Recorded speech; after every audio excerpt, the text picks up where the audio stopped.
I did some last minute video changes. Some people, I think the people can hear me now. I did some last minute video changes, so I'm sorry for that. And why is the desktop audio not on? Um, I know why. There it is. So, can somebody say something? Hello. Hello? I think that's better, people. No sound, no sound, people. I'm so sorry. So I'm gonna do this. I'm gonna do this again. Oh, and now, oh my lord, this is my luck today here. But yeah, hi, welcome to the very crappy start I did today. A couple of people left already. Glad to see you all. I'm very small, but you can see me at least in a bigger view there. So that's kind of something. And the other cool people that I brought with me for the 30 by 30 AMP show, 1991. That's the year, and we're gonna talk about movies today. We are going to talk about the art behind those movies that have been created for the show, and maybe some other cool stuff that the artist and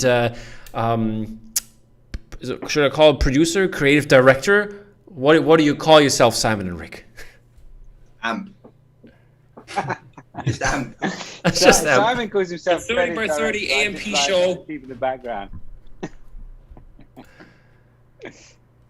Okay, so let's go through who's all here. We're gonna start with the top corner here on my end.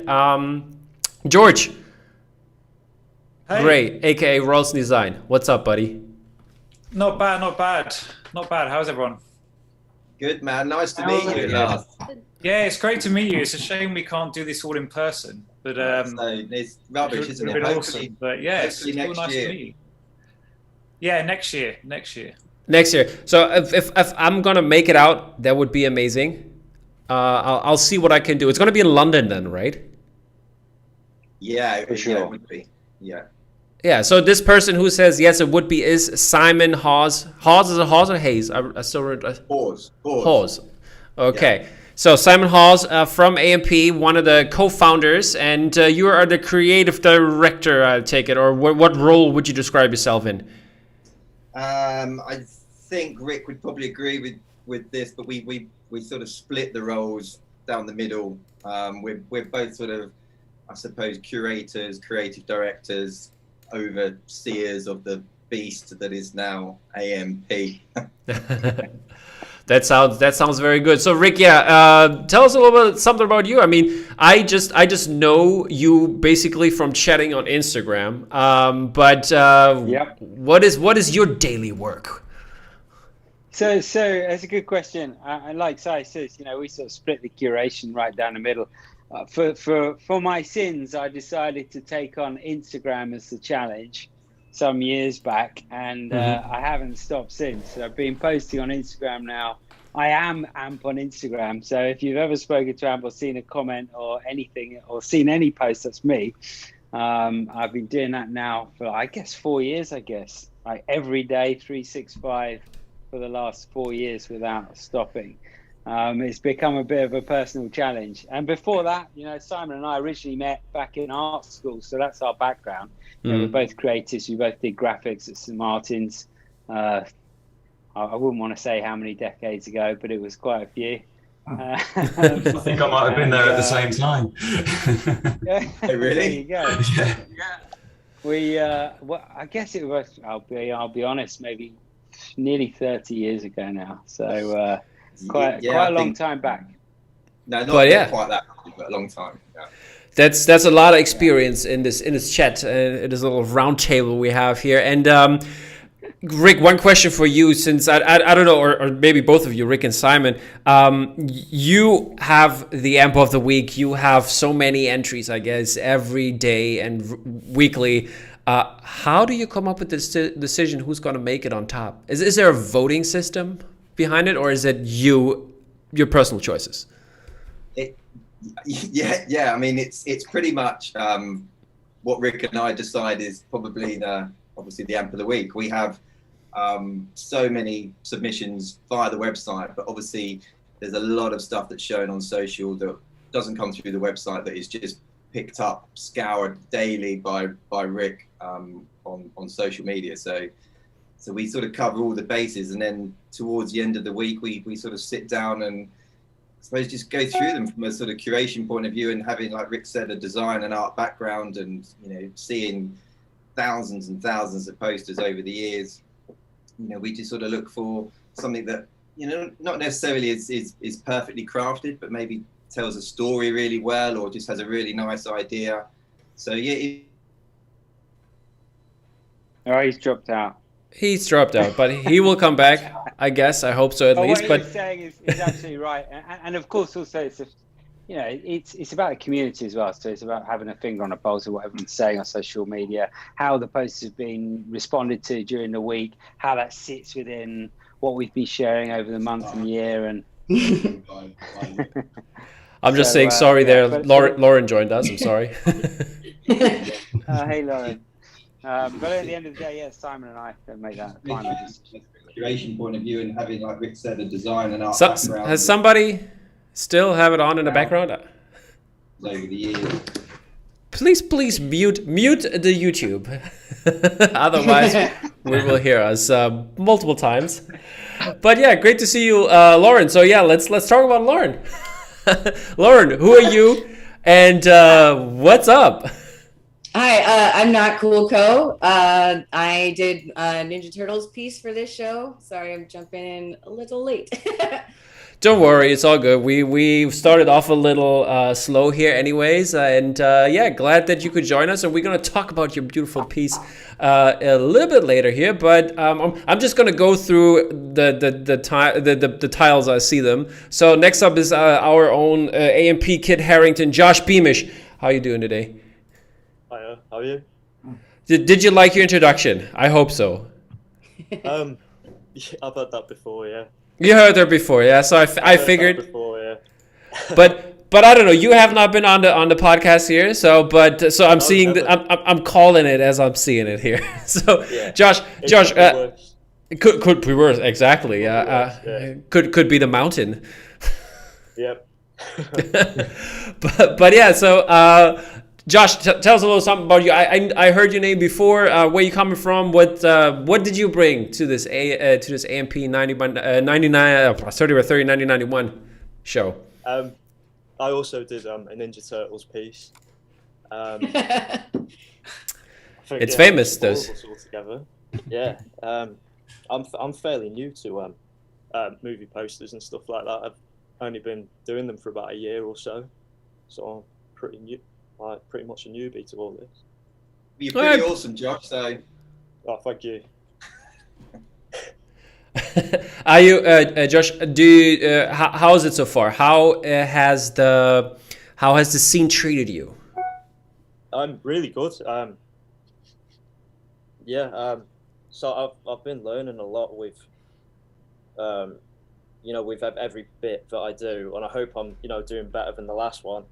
But the community of it all, especially AMP and all that, it was a massive honour to be chosen to be in this exhibition. I've always been following them, every year. And so I'll take it you have a day job then, is it, or is that also graphic design you do for a company, or? No. You all posters? Least creative day job you can imagine. Well, what's that then? Can we ask? Barista, yeah. A barista, there you go. I mean, making coffee art. Come on. Yeah. That's creative. We have just a little heart thing on every cup. That's creative. Yeah, and making people feel good. Yeah. And also our fellow barista just joined us here. My co-host and favorite barista in the world, Mr. James Hobson. How you doing, buddy? Good. That's his response. That's how he likes his pieces. When we talk about him, they're all just good. He likes him. It's a stamp of approval. I don't have here today, but it's there. I can tell you. I'm good. I'm actually drinking coffee at 7:15. I'm so tired. That's helpful. I literally That's just helpful. got off work. I understand. We all Alexa understands as well. Apparently Siri understands. Siri. She works 24/7, so Alrighty. Mr. Michael Rice 140. Is that your area code? No, it was actually the name. Hello, everyone, by the way. Hi. Yeah, the name Hello. it actually comes from well, when I started this like last March, right in lockdown, I was sat there and I was like, I need a cool name, and I was playing Xbox and I looked at my gamer tag and at the end of it is 140, so I just spelt it out in words and that was it. Not the coolest origin story in the world, but you know. is your gamer tag on PlayStation? You said, right? Or where was yeah, it? no, it's the bit at the end of my gamer tag, but Okay, does it have any meaning? not really. Nope. It might be the year that I made that gamer tag. I really don't know. It's been many years now, and it was one of those things like, yeah, that'll do, and that's my art name now. That's my alter ego. That sounds very good. But so, Michael, what is your day job then? Do you have a day job as well? Yeah, so I'm a graphic designer by day. Oh, that's boring. No baristas here. No, yeah, so I'm a graphic designer, and then in the evenings or whenever I get a bit of spare time, I work on posters and art and all sorts. So yeah, that's that. And I did the bright orange hook piece. The bright orange hook piece that here, I'm just going to pull it up for the people to see here for a second, and we're going to talk about it in detail a little bit later. I'm just going to go through and say hi to everybody so you know who you're dealing with here. So next up is in my grid here, Mr. Patterson, Robert John Patterson. How are you doing, sir? Yeah, that's me. I'm good. I think I'm the lonely North American on the panel tonight. I'm from Toronto. I've been doing art full time for maybe like a decade now. Yeah, no barista job, unfortunately. Just, fingers crossed I pay my rent every month. You pay your rent, or that's something good. We don't want you to end up on the street, but no. That would suck. But so you've been in the poster scene for quite some time, or? Yeah, I've kind of come round circle. I started doing posters. I would sell like physically made screen prints like at weekends at like different pop-up markets, and then my like freelance career kind of picked up and I got too busy for that, and now I'm making an effort to get back to the roots, make posters and do events like this a couple times a year just to feed my creative side, as well as like this is a really fun project and stoked to be a part of it. You also did a really cool poster for a really cool film, New Jack City. I mean, that's one of the things I really love from the yearly shows, that are posters for movies that you probably don't get often. They're not commissioned here or there, but they are really beloved. And I think New Jack City is one great movie. And I'm glad that you did this piece. It looks really beautiful. So. Appreciate that. Yeah, 100%. When I do like a poster for anything, like I want to make something I've never seen before, and exactly like events like this is like an excuse to dig into that like cult, bucket of like I've never seen a New Jack poster outside of the official one. I want to do that one. Yeah, and next up we have Lucas. How do you pronounce it? Tetrold. Lucas. So nice to finally meet you. I mean, we've been in touch here, people. We have football, American football in common. Yeah. We talk about it here, and on Twitter we have a little group where we like predict things, have prop bets, and bet on yards and stuff like that. And this is. I lost the weekend bet, which it was close. It was close. It was close. But yeah, you made a very beautiful Beauty and the Beast poster, and I have to people, I'm gonna give this up here a little bit. I have to do something on the show. This will happen during the show. I don't know if you're gonna catch it, but I'll try to do it while doing all this juggling here. But maybe James is gonna help out a little bit later to let me think more of how I can get my. Are you gonna sing Beauty and the Beast? Is that what you're saying? That should have been something, right, Luke? I'd be all for it. But you have a beautiful Beauty and the Beast piece that has also been revealed last week, and my bubble. There were a lot of ahs and ahs about this piece. It's very beautiful, and we're going to talk about it as well a little bit later. And next up, I mean, we heard Rick, we heard Simon. We have one female representative, which is awesome. Kate Cotton, how you doing? Good. How are you? I cannot complain. I mean, your background looks really cool. I love the gallery there and the which you can see there, and it's super minimalistic and looks very clean in terms of style. Yeah. I kind of like a clean kind of style or setup. That's awesome. And how did you get into this mess? It's actually like my first year kind of getting into movie posters as well. And I've gotten to a lot of the galleries this year, like Gallery 98 and Hero Complex. Mm-hmm. So they've kind of helped me get into this world because I've always been doing fan art of things I love. So it's kind of cool getting the chance to be in a show with a lot of really good artists, meeting everyone. And I also have a day job, which I'm actually on my lunch break right now doing this. My boss is really cool. What's your day job? I'm a graphic designer as well. Oh, okay. You were talking about American football, and I actually do sports apparel for the NFL. So I do stuff for like the Super Bowl and stuff. And I live in Tampa, Florida, so we're home. Oh my Lord! Right now. So, can I give you my address and I get all the cool stuff? Yeah, get you some discounts. Awesome. But people that might want to also enjoy your piece, I'm going to pull this up here real quick, which is for the movie Hook. And this is definitely something different. I mean, in terms of style, obviously, it's not your usual poster you see. But how was that for you, being like coming into this scene in terms of the 30 by 30 show? Yeah, it's a little intimidating because, like, especially like I feel like my style's a little unique, so seeing how people react to it.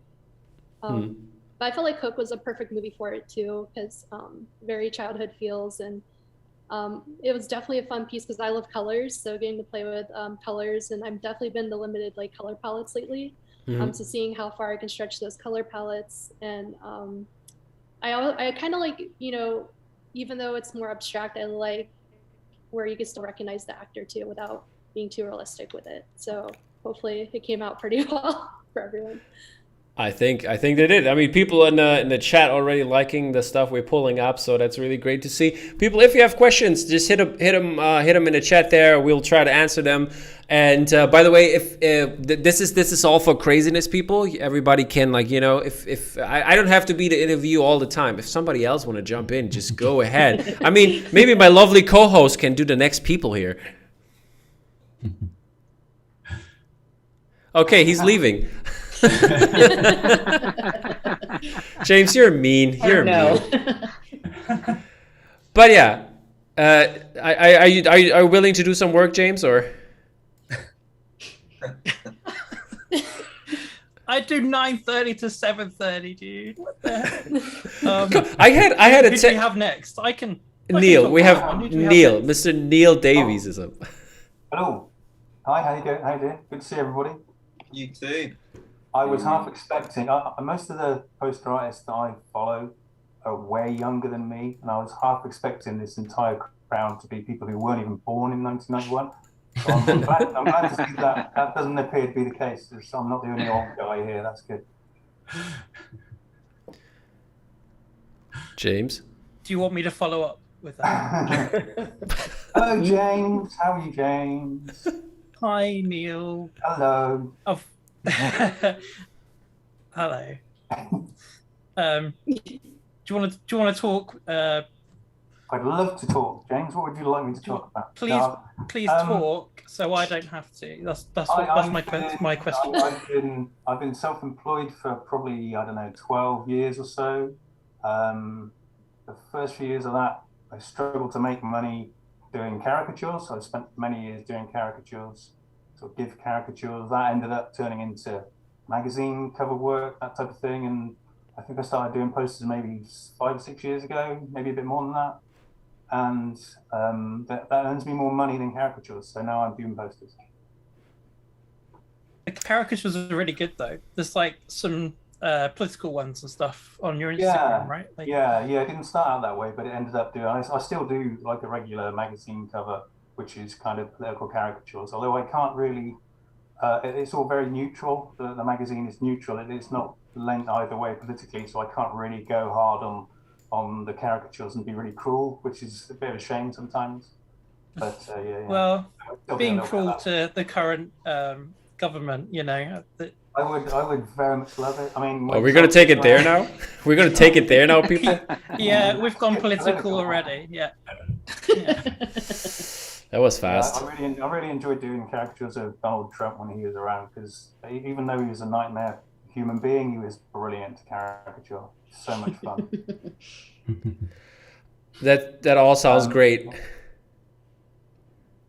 And I wanted to ask. I mean, you have also some a lot of cool private commissions going on, Neil, that are incredible. Yeah. Can you? Yeah, we're not going to show anything here, but we would love to hear about it. I've got an awful lot of them this year that hasn't been shown yet, so I'm not sure. I could reel off a few films. I've done one for, let me think, Lost in Translation, there's one coming. Black Swan, there's one coming. There's a couple for Moulin Rouge, which I'm hoping will be very soon. Yeah, there's lots, and that's kept me going. And it's been amazing. I've got to say, you know, thanks to all the people that have been commissioning and buying the stuff in the groups. It's been incredible. And I've got lots more to do, lots more planned. So yeah, I'm really enjoying that. All right, that's a cool Romeo and Juliet piece coming, isn't there? Neil? That's the one. Yes. Yeah. Two, in fact, yes. Yeah. Look out for a set of Romeo and Juliet posters coming soon. That's coming all I soon. can say. That sounds good. By the way, people are asking if there's gonna, Josh, if there's gonna be a ghost jumping out of the mirror. Is it gonna happen or? Maybe.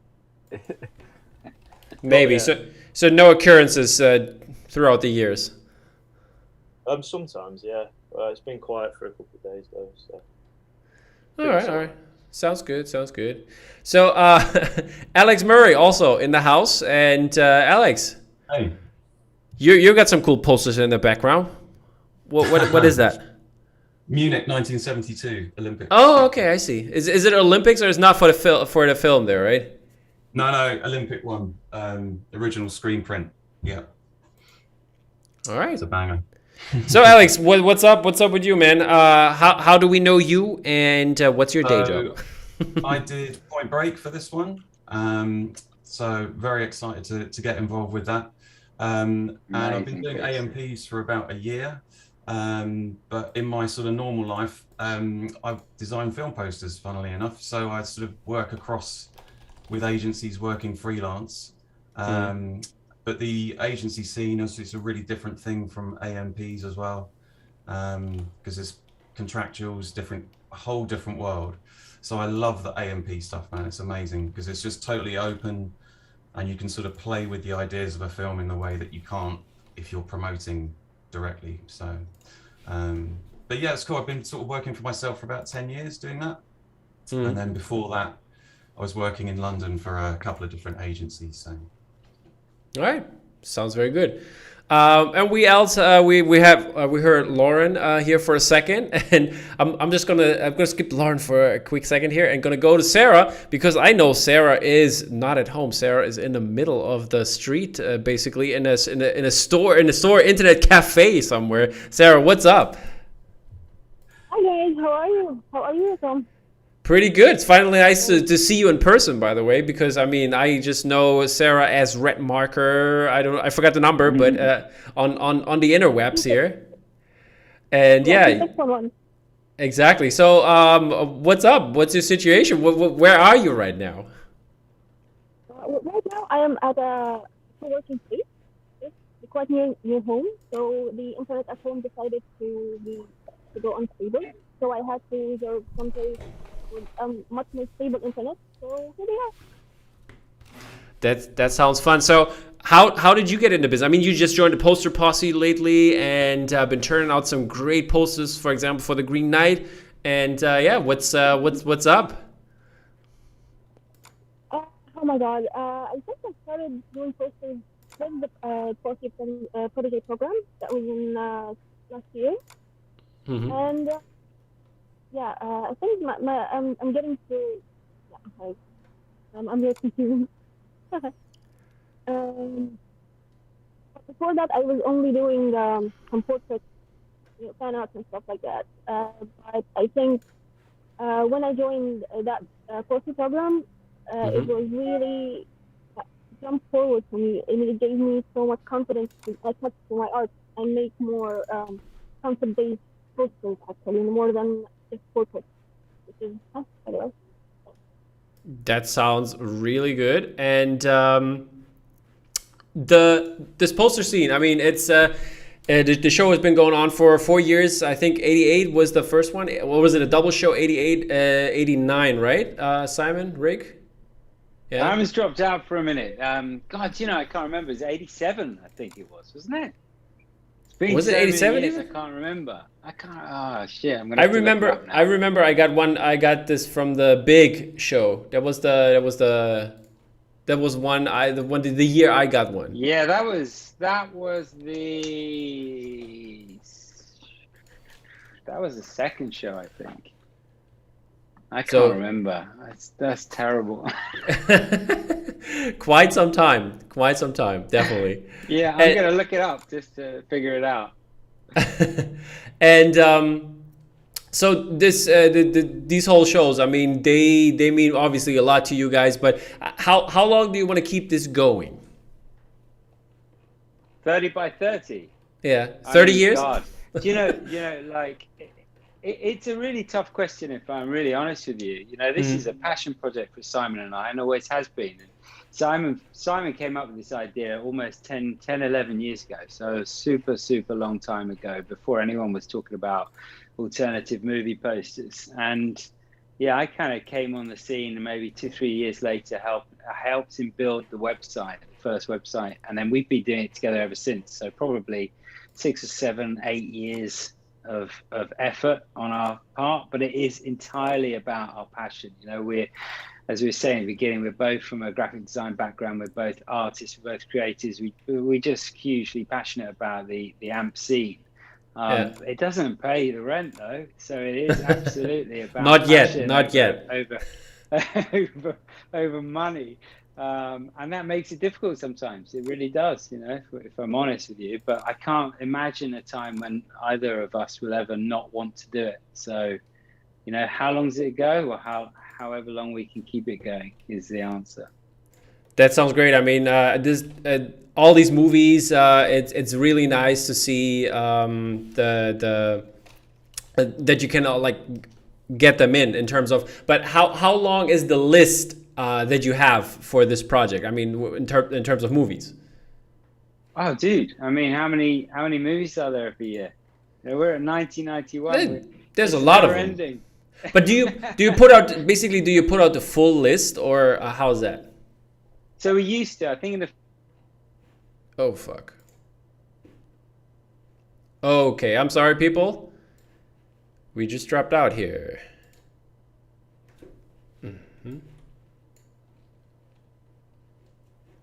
I'm back, but the others are not. Oh my lord. Give me 1 second here. I'll invite the others real quick. This Zoom shit. See, that's why I never use Zoom actually, but I'm sorry people. I will entertain you while the others are gone. And let's set up another meeting while I'm doing this.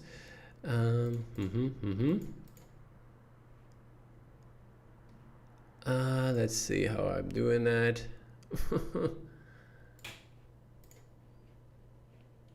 Do another one.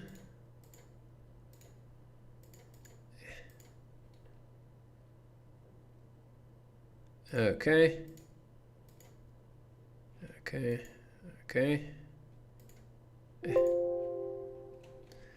Okay, people. So we're almost back there. I hope this is gonna work somehow.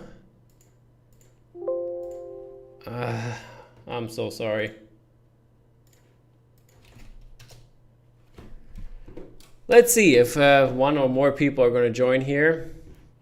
I'll put it in the YouTube chat. Who else wants to join? I'm going to let people in. How about that? Oh my lord. Oh my lord. My face broke the internet. That's what it is. How do I get in touch with all the others? I hope James is going to join us here. But I mean, at least you see me. So that's something nice.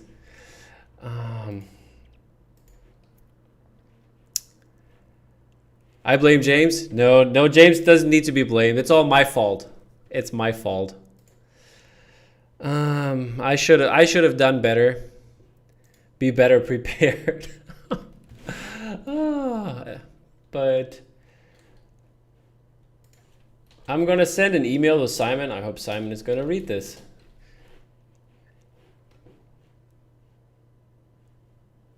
Okay, 1 second here.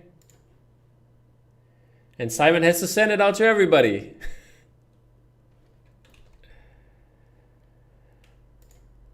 And here we go. So,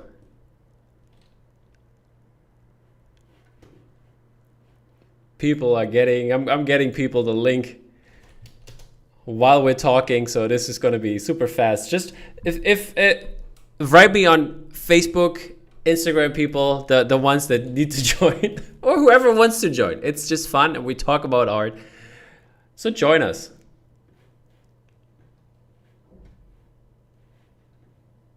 Next week on Drop Mag, exactly. There was a cliffhanger right there.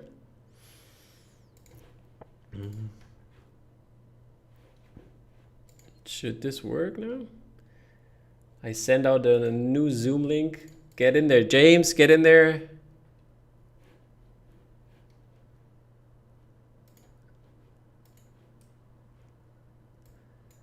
Come on.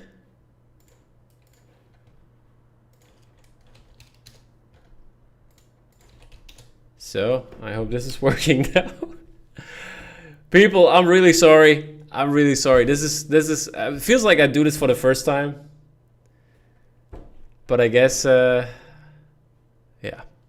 I guess I don't know. Let me see what happened here. I just pulled up another one. People can join. Get in there, people.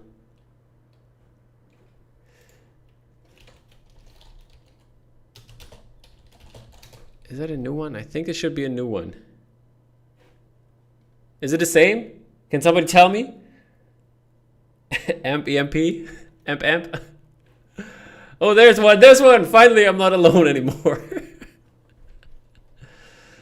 Neil, you saving me, buddy. Are you back, Neil? Hello. Yes. Oh, at least. So now it's us. So it's Neil, everybody. Oh, is it just us? Yeah, for now. I sent out the link to all the other people, and yeah. So ran out of time for everybody, I guess, all at the same time. I don't know. Yeah, James is back now for some reason. I'm sending one to Rick here, to Robert. Well, I can't sing or dance or anything, so you're gonna have to film with them. People saying not working. What? Now James is back. James, did this work or not? Your camera's not on. Yeah, it won't link to my camera. Oh my god, what a shit show. I'm loving it. Oh, okay, I'm really sorry, people. I'm really sorry. So let me check on Zoom here. There's this one. We need to link this one to the active window fenster window here. Is it this one? No. Oh, there it is. James made it back. And then there were 3. Oh, there's a couple more. Oops, that's not the right one. Who put this up? There it is. So we're back to always normal. Simon is also back. Everybody's back. Oh my god. We just wing it. Thank you for the support, people, during this little intermission. Do I need to send the link again? Yes, please, just in case. I send it to all the people. Your one, Tom, worked, but the ones that Cy emailed me didn't. Okay, then I sent Rick one. I don't know why it doesn't work. This one's frozen for me. I sent Rick a couple. We Can have somebody to swear on this podcast. Yes, we are. Now we are. Fuck! People, What did you do, Tom? send us. What's that? What did you do? What happened? I was cheap and didn't pay for the Zoom Pro, and I thought they're gonna like, I don't know, since like Corona times, it was like the 40 minute limit, and they gave you like, I don't know, 2 hours, and I thought, oh, this is gonna work. This is gonna work. They're just gonna give me 2 hours, and then I was for He cheaped out on us. Okay. yeah, that's cool. but he listened to this for 10 minutes while I was talking. If James, now I know how much. Now I know how much. Hey, Laura. Corona times it was like the 40 minute limit, and they gave you. I see. I hear myself again. But yeah, the thing is, while at some point I was trying to fix this and trying to upgrade to the Pro version, but I had to put in my tax ID. I put it in my fucking tax ID, and it said still, this is not a valid tax ID. And I was like, what the fuck? So I couldn't upgrade to the Pro version while you guys were talking. But yeah. I think is everyone back? Everyone is back. Everyone is back. Slowly. Oh, Lord. Yeah, I'm really sorry. Everybody's back. We can have a laugh on my behalf. And How about we introduce each other again and just start again? yeah, how about that? No. Okay, but let's talk about posters and movies and great other things that come with this show. I mean, we already showed a couple, and some of them are really great posters. And as the chat was awing and oohing about the great posters that you guys put out, my question before we're gonna get into the posters is, what does 91 mean to all of you? Maybe some of you have maybe more to say, maybe less. I don't know. It was my childhood a little bit, at least. I was 5 to 6 years old. I turned 6 at some point, but yeah. So, for me, it was a fond childhood memory of the Ninja Turtles, which is odd that I didn't do one, but I just done one for Gallery 88. But my parents pulled a prank on my brother and I and said, we're going to take you to the new Ninja Turtles movie and get in the car. And we're all pumped up and everything. And then we get in the car, and it was April Fool's. I won't forget it. And then oh no, they were like, they literally, both of my parents turn around the car and they look at us and like, April Fools, as if that was funny. And so we went back in the house and we're dejected and all upset and everything. And then sure enough, they turned back around and said, April Fools again. And then they actually took us to the movie. That was a pretty cool memory. For Teenage Mutant Ninja Turtles or Beauty and the Beast now? Ninja Turtles, even though I didn't do that one. Yeah, James, I love you right back, by the way. So yeah, Teenage Mutant Ninja Turtles. I mean, I remember that was one of the first movies I have seen in cinema. I remember that. It was a small, shitty cinema with, like, the seats had burn holes in them because you could smoke back then in the cinema. And yeah, it was some interesting times back then. And yeah, what does 91 mean for other people? I mean, there was no World Cup or anything going on, so it could mean something different there for a bunch of people. I mean, speaking specifically to the posters, I remember the original Ninja Turtles 2 poster and had like the shadows of Toka and Razor in the background. And like, this is like, I'm a kid, this is way before the internet, and like, I'm like Bebop and Rocksteady in this movie. I'm stoked. And then being incredibly disappointed when I went to go see the movie and it's not Bebop and Rocksteady. So, I mean, just to like bring it back to the poster, it was like kind of misleading. I don't know if they did that on purpose or what. I don't know. I don't remember seeing a trailer before I saw it though. Like, I was too young, similar to other people here. It's like mom just brought me to that movie. But how did you decide on New Jack City then? In terms of, does it have a deeper meaning for you? I mean, you mentioned on it that it's something different that hasn't been done, but I think like I came to New Jack City when I was like older. I never saw that in the theater when I was like 6. But as a teenager, like I really liked that movie. Like I was into '80s hip hop and like Ice-T, and that movie anyway just like really captures that for me. That's my nostalgia, attraction to that movie. What's your favorite artist from that era? I think it's NWA or Public Enemy. Like Ice-T's pretty awesome though. Like Original Gangster, like that album is so good, and New Jack City's like on that album. Yeah. But all right. Public Enemy is probably my favorite from that era. Okay, and you still in that golden age hip hop stuff, or what is nowadays on? I wouldn't say I'm up on what's going on in hip hop. I kind of tapped out with even like the '90s, like the Nelly, like when it just got a little silly for me. Like I'm I guess more like street punk guy, so there was a lot of overlap between like '80s and '90s hip hop with punk music to me, and when it went away from that, I just kind of tapped out on hip hop. But I like the old stuff still. It's still there. You just got to know where to look for it. I imagine it's still there. It's just off my radar right now. It's just not as easy and as accessible as it used to be. Yeah. I mean, George, you have a comment on the hip hop scene nowadays. So, what are you listening to right now? Is that reminds you of that time of this golden era, early '90s? Well, I mean, funnily enough, there's not really much at the moment that is reminiscent of that strictly like golden era of hip hop. But, I mean, rappers that have the same sort of lyricism and style that they used to have. I mean, like Pusha T, I'm a big fan of. Even though he has lots of like trap beats, he still kind of keeps it a bit more 90s.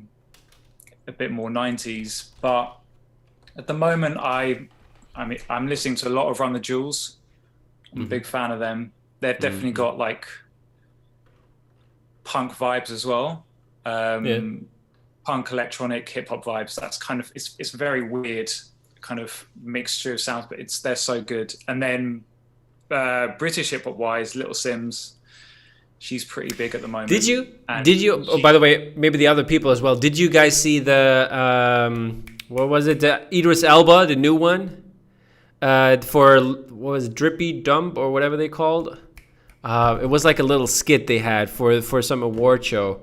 It's always 'cause I can, and he was rhyming on it. That was some fire shit from September. Definitely some good stuff. Just putting it out there. I don't know. People find it. Idris Elba, and then latest YouTube video, you'll find him on there. But by the way, also Tribe Called Quest. Check the rhyme from '91. Summertime, Jazzy Jeff and the Fresh Prince, also from '91. OPP, Naughty by Nature from '91, and so many other good songs. So yeah.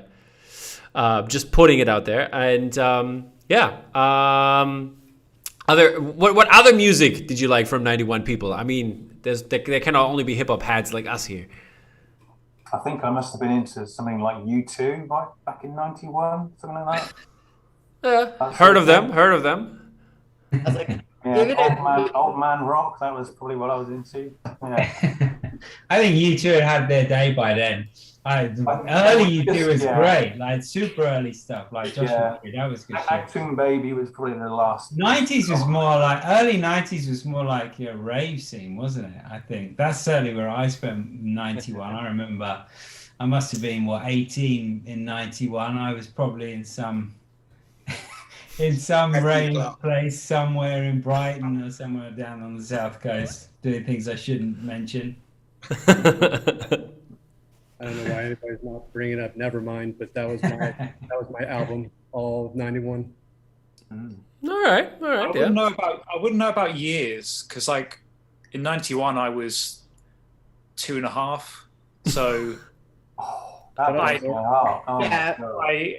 George, I was born in '89, so yeah, like 3-ish. So like I don't know.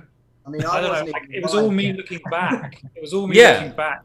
Like when I was older and I'd grown up and I was listening to 90s music, like early 90s music when I was like a teenager. But yeah, so same with films at the same time, like with the 91 movies. It was always like me watching them as a kid when they were like on VHS. I was going to say though, like I feel like for me, films are better like marker for my life. Like I remember 91 based on the movies I saw in theaters versus like music to me has always been like, I love the Ramones, but like I don't remember when I came into the Ramones. It definitely wasn't 1978, but it was like the Ramones were always just there versus like I remember when Pulp Fiction came out. Like movies to me are just the like there's little dots along my life timeline where music kind of all over the place, but movies like I see that as like steps. Yeah, totally agree with that. Yeah. In 91, I remember vividly seeing The Doors in the cinema and New Jack City and Point Break, and I can remember those experiences much more vividly than music, for sure. Yeah, It for was sure. definitely Terminator 2 for me. Oh, that fuck was yeah. the memorable one. I mean, that just blew the doors off of everything when I was that age. It was it changed everything, that movie. I didn't even do it for this, but yeah, that was the one that I really strongly remember seeing in the cinema. Liquid Metal. Absolutely, Yes. yeah. It was like magic. Yeah, what the hell? Amazing. Yeah, I wish I was alive in the cinema, like alive at an age where I could have gone to the cinema to see those films. Because I've just got my dad's telling me about it. Like, yeah, it's just it would have been amazing to experience that firsthand. Definitely. I mean, that's like a brain melt right there. And yeah, I mean, 91 is kind of like seeing Billy Joel perform live. Never disappoints. Okay, yeah. So let's talk some art here. I got you. that was the little insider there. Brilliant. Yeah, played brilliantly. Exactly. So, Alex, you talked about your beautiful Point Break piece. I'm going to show this up here for everybody to see. And this it looks very. I love the style you did this in. Very hand drawn kind of style. And what was the idea behind it? Can you sum it up in a short amount of time? I don't want to pressure you, but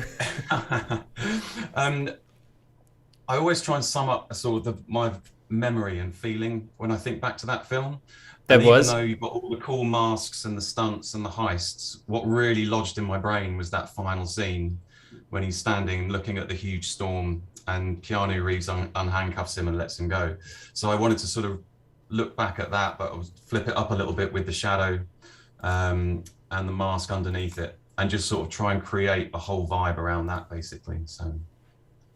And in terms of colors, and like I don't know, how do you create your style in this? Like, well, I'm a bit of a magpie, really. I'm kind of in awe of all the illustration skills going on with these guys. They're amazing. I kind of grab loads and loads of different stills and bits and bobs from everywhere, and then kind of paint over the top. Really, I'm more of a traditional graphic design background rather than a full-on illustrator in that way. Yeah. But the composition came really early, and then I tried out several kind of color routes, and then just sort of worked into it from there, really. All right, very interesting. Thank you so much. Sarah, how about you explain your piece for Hook? I mean, it's I love the idea there with the shadows, and where does it come from? Were there other ideas maybe? I tried first going with the clock. Anyway, I tried first going with the clock, but I think it would have confused it with the original Peter Pan. Mm-hmm. Is the voice okay? Yeah. Okay. Then after watching the movie about 17 times, I got the idea. I got the idea that his shadow never sticks to him, and then after the film, he embraces his both personas. So I wanted to tackle that in a way. So he's back at his office as Peter Banning, but his shadow is also at work somehow. Mm-hmm. And adding a few elements from the movie, like the ransom method, and as well as the globe, I think. Is it globe, right? And then, yeah, adding a little bit of memorabilia, what he took with him from Neverland and onto the modern world. Yeah. Which team are you on? Team Hook or Team Peter? Oh my God, Peter, definitely. Definitely Peter. Okay, I'll take that. I'll take that. We're gonna come back to this question. Maybe Kate is gonna decide differently. But before Kate has her turn, we are gonna look at this beautiful Beauty and the Beast piece. We already seen that a little bit here. But how about Luke? You talk us through this. Can I jump in real quick, guys? I have to jump on another client call. It's still middle of the day here in Toronto. Okay. So I'm gonna jump off and I'll be back in like Robert, half an hour. Hopefully I don't. Robert, can we get you like 2 more minutes and like you talk us through a New Jack piece? I'm gonna pull this up real quick. Yeah. Okay. Yeah. I'm gonna try and jump back on either way. Yeah. But sure. Just in case. I can jump the line a minute. Yeah. Okay. Appreciate it. Okay, New Jack, let's talk it. What's the idea behind it? What did you incorporate, and how did you make it? Is it Illustrator, vector design, or? It's Illustrator. It's vector. As I mentioned at the beginning of the chat, I usually screen print everything, but this is just digital due to the Corona pandemic, not actually doing a show, so it's just a digital image. But I build everything like I would screen print it. Mm-hmm. And my idea was like New Jack City. That movie's about the city. This is about New York. It's alive. It's a character in the movie. So I wanted my poster to be like the chaos of the city. And then the only thing that you could really legibly read was the streets spelling out the name of the movie. That's, the basic concept. Mm-hmm. So it's a big mix of like New York landscapes, 80s hip hop, a couple call outs from the film. Yeah, but the idea is the streets are the real thing. Do you have the kind of same feeling? Because people are saying that New York and Toronto are kind of similar in terms of vibes and cityscapes. I mean, New York is way bigger, but Toronto has its there's all the neighborhoods are very unique and separated, but I mean, it's just at a way smaller scale. I think we're like 3 million people, and New York is what, 20? It's just a way smaller version. All right. Then I want to let you go to your client, and then now Luke, your chance. Thanks, everybody. I'll be back. Thank you. Thanks, man.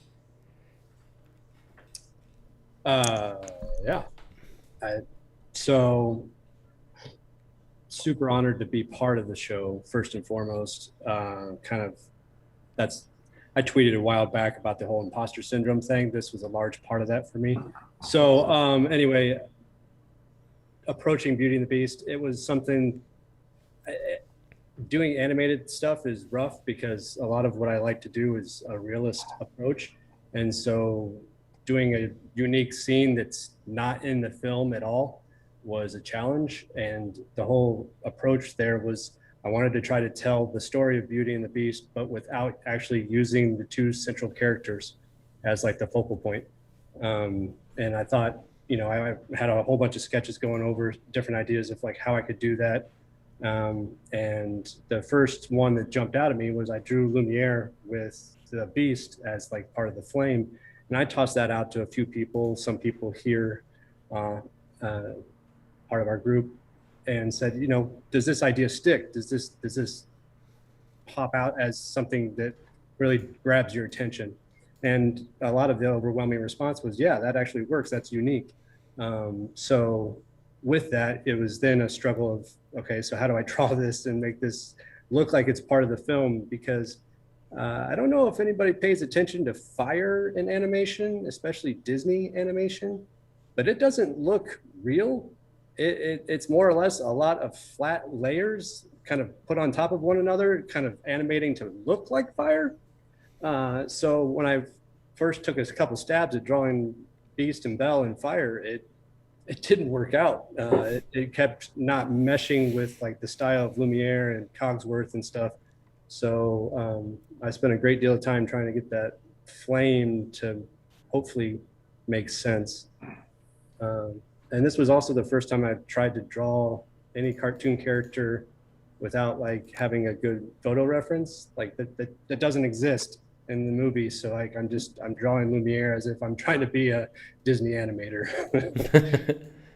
So. But yeah, I mean, that turned out really awesome, and it's a really great piece. So glad to have you on the show and you talk about it. And I think the AMP guys are also very pleased to have that in this year's selection. No, beautiful piece. Yeah, I think like Lucas says, it's really nice when we do these shows and we see completely fresh takes on titles. like, you know, this isn't a scene in the film, and, you know, using the flames to sort of enhance a scene and a story, I think is just a beautiful way to do it. So great work indeed. Great concept, exactly. Kate, I don't want to make you boss, Matt. So I'm just gonna take you, so you can take off when you need to. And yeah, let's talk a little bit more about your Hook piece. And first off, Team Peter or Team Hook? I'm kind of torn because like I do like pirates. So yeah, I don't know, exactly. I'm kind of like the in between of the bad and good, kind of chaos neutral there. So that's where your name comes from, your Instagram name, right? I was really into Pirates of the Caribbean when it came out, and I actually have a tattoo. I don't know if you can see it, but it's of Jack Sparrows, and it says "Keelhaul Kate." So if you ever see me in the wild, you'll know it's me by a tattoo there. But I had a pirate phase going on for sure. And I'm That's awesome. Disney I mean, yeah, who isn't? I'd say. And yeah, so in terms of your style, is it do you illustrate? Do you change your style, or is this the way you illustrate in terms more of? I would say maybe let's call it kid friendly. Is that okay for you? I hope. In terms of Yeah, like I was inspired by Disney a lot, so and I watched some anime too, so I kind of like developed my own style in a way. And I also mix it up a bit depending on the piece. I've done some for Hero Complex recently that is coming out in the future, where I kind of do like more of a lightness portrait, but it's not super realistic either. Like you can still see a style to it. So, and I do have some of those pieces out because I'm like a huge Jeff Goldblum fan too. So I never really draw them too cartoony, and I actually put a lot of his features in them. So I did like a Bloomtober for Inktober a while ago, and I did kind of a more realistic, kind of different take. So I kind of like to mix up once in a while and challenge myself if I can. Yeah. Then quick question to everybody again here. What are you guys gonna do for Inktober, whatever Tober? What's gonna happen? Anybody ideas? No. Well, like Lauren, her co-host is doing a Drawloween, a Disney kind of Inktober. And the cool thing about it, it's like you could choose to do it every day, or you could do it like one per the time period. So I might try it if I'm not too busy, because I kind of like the more lax kind of option of not doing it every day, because it's really hard to do it, especially like my birthday's in October and so many things go on. I go to New York Comic Con, so it's really kind of hectic for me, especially when it's my birthday. I was like, I don't want to do anything. I don't want to draw today. So yeah, but I'll talk more about it with it, because I know you talked to Andrew more about it, I think, right? Yeah, he's doing a Disney Drawloween, and so like every week in October, there's a different challenge to draw different villains. So Disney owns everything now, so it's like Star Wars villains, Pixar villains, classic cartoon villains, all the good stuff. So if you look up Disney Drawtober, you can get all the info on that. Thank you, Sarah. By the way, Sarah has to go. Great having you here, Sarah, and it's been a pleasure to finally meet you. Yeah, we hope to see you soon. Yeah, Lauren, let's keep it going with your piece here. For the Teenage Mutant Ninja Turtles, we mentioned that very comic book style. It looks like even something like panels on a comic book. Was that the idea behind it? Yeah, I've started doing a lot of stuff like that because I love being able to put in like lots of different vignettes and different details. But like my main inspiration was actually like menus at pizza places are always like so crowded, and they have so many little like boxes and pieces of information. So like that was kind of where I was going with that. And what's the special on this menu? I think the turtles always eat like pepperoni pizza. Okay. I'll take it. And I love the take on Bebop and Rocksteady. That they're not the ones we know them to be. So I think that's a cool point in there. Yeah, I had to get the ooze in there somehow, and I liked using the like ooze green for the whole thing. Like I grew up watching this movie like over and over and over. I still have a VHS tape of it in the other room. So, awesome. Like super nostalgic and like fun, and yeah, like I watched the cartoons as well, so I think that was part of why I wanted to do it in a more cartoony style, because I'd seen a couple of the other previews for the other people, and I was like, oh, I want to be different. Fair enough. Fair enough. That's how my teenage years was. I wanted to be different, do something else. Thank you, Michael. Let's talk about your Hook piece. Also the same question for you here, Peter or Hook? Well, I've had a bit of a chance to think about this now, seeing as it's the third answer. But I think Hook, just because he looks cool, just because he's just. I'll take it. I'll go for Hook. But no, my piece, I was really excited to be able to do something like this, because I sort of saw it as an opportunity, because it's not necessarily a property or like a movie that I would go for or would have like drawn in any other situation. But when I was sort of like selecting a film to do this for, this one was the one that just stood out, because I remember watching it when I was a kid, like so much. Like, bear in mind, I wasn't alive when it came out, but fast forward a few years and it was just always on. And this piece as well, like I really wanted to put the focus on the clock and the timekeeping and the watch and the tick-tock sort of thing that happens throughout the film. And I wanted to play around with positioning and finding a way to put Hook in, but in a more interesting way than just having him stood next to or like fighting or anything like that. What was your choice on the colors? Is there, because you kept it very in the red hues, red orange hues? This was, so when I started doing this piece, it was during sort of a time when I still do it. I'm really trying to like challenge myself with limited color palettes. And I knew I wanted something bright. There's not necessarily a theme or story behind the colors, but it's more just I was attracted to the bright style of the actual colors. But it's just like treating like it with like as a limited palette sort of thing. I just found that interesting. I wanted to apply it to a showpiece. By the way, first time for a second there, I thought, what movie did you see? He got a hook through his head. Very harsh. It was just the first second I saw it, but then you can clearly see that it's behind him. What's that, Lauren? You did say he's Team Hook after all. Yeah, exactly. There all along, Got us all hooked. Okay. Some more bad word games. I'm trying to save something here, but it's not happening. Let's talk some more Teenage Mutant Ninja Turtles. We've seen the piece as well from Josh and Shredder all up in this. Very, very bird-like. He looks like crowish. He could be on the Ravens football team with the purplish colors on the body there, and having the hat of a raven, and it looks like feathers on the side. But we all know Shredder. But Josh, how did you come up with this piece? Well, when I think back to when I was a lot younger, when I was watching this film a lot, I was really into all those crazy 90s cartoons, like Street Sharks, like Biker Mice from Mars, all that kind of stuff. So I knew I wanted like the mutated Shredder to be the sort of the biggest point of the poster. And that was always a no-brainer. I was always going to do him.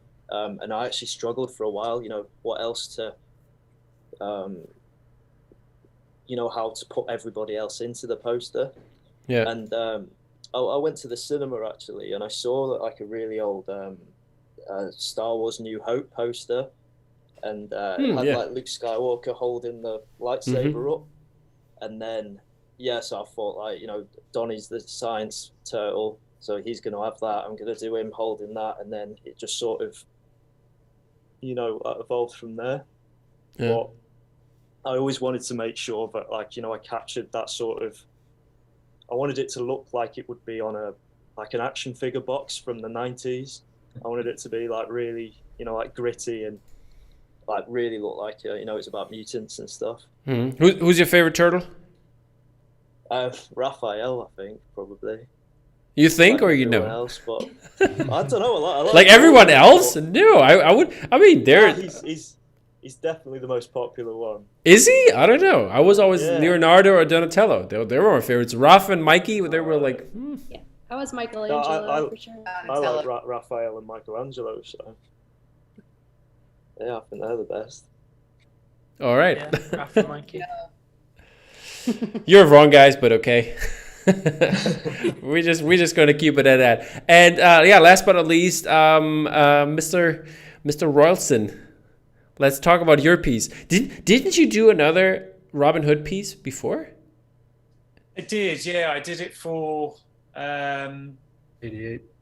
I did it for Gallery 988 show. I had another idea. I was thinking about it at the same time, and I had another idea that was completely different. So decided to go with that one for that, and then decided to go with this one, like the more action shot instead. It's not specifically from a scene. It's kind of an amalgamation of two scenes. Mm-hmm. The scene when their forest like village gets attacked by the mercenaries towards the end of the film, and then at the very end when he fires the flaming arrow in slow-mo. So I kind of merged the two scenes together to make this kind of like side-on perspective shot of him firing an arrow. Yeah, so again, I kind of wanted to do something slightly different, though it was quite easy because I looked around and there's basically not a single AMP for Prince of Thieves. Yeah, no, not many at all that we've seen. I think maybe Dave O'Flanagan's made one since. Isn't was it Rich Davies? Somebody else did one. I think it was Rich Davies. I think literally I couldn't find a single. I couldn't find anything. So I was like, oh, that's great. I get to do Or whatever. Dave Merrill?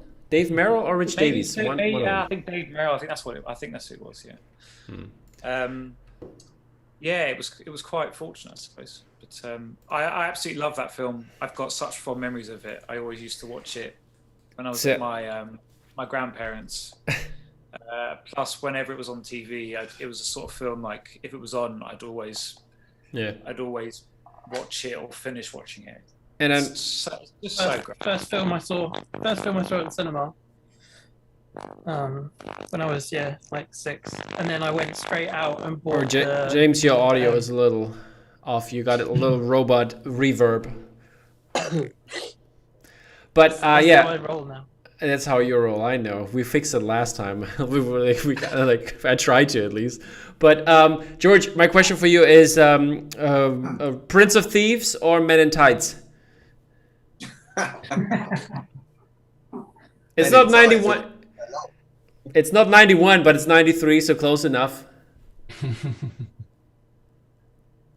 Judge, take it. It's tough. It's a tough. I think it might have to be Men in Tights. I think. I mean, it's got Dave Chappelle with the pump ups. I didn't realize the actor who plays Robin Hood in Men in Tights, and he's also in. As you wish. Yeah, he was originally asked to play Robin Hood in Prince of Thieves, but turned it down.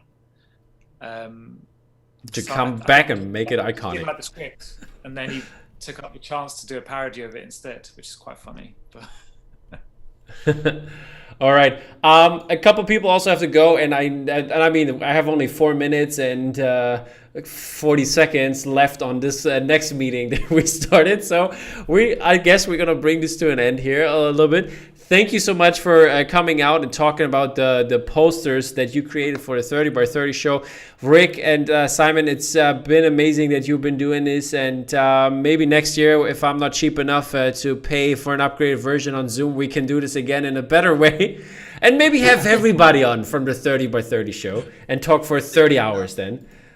That's a good idea. I just want to quickly say as well to everybody that's left here, obviously a massive thanks for getting involved and taking the time to do all this amazing art, and obviously to everybody that followed the show and has picked up a piece of art to stick on their walls at home. Then AMP wouldn't exist without you guys. So thank you very much. Thanks for the chance. I really Well appreciate said. Well said. Yeah, Simon. Yeah, thank you, guys. Thank very much.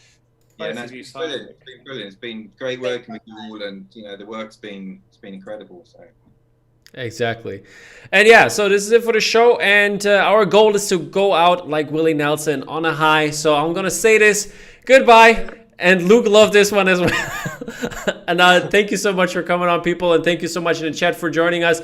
I know we had our technical difficulties, and James, always a perfect co-host. But he's gonna make that up on the next MJam, next Dropcast. I mean, I'm sorry, Sam. Why did I say MJam? But okay. But yeah. And then you said I was a robot. Yeah. Now you're better. Did you drink some tea? Maybe that helped with the voice. Had some oil. Yeah. There you go. But speaking on this behalf, go watch Titane, the Julia Ducournau film. It's if you like robots and oil, this might be up your alley or not. Okay, guys, thank you so much. Take care, and we see you soon. Thank you for everybody that came out. Bye bye. Bye. Brilliant. Thanks so much.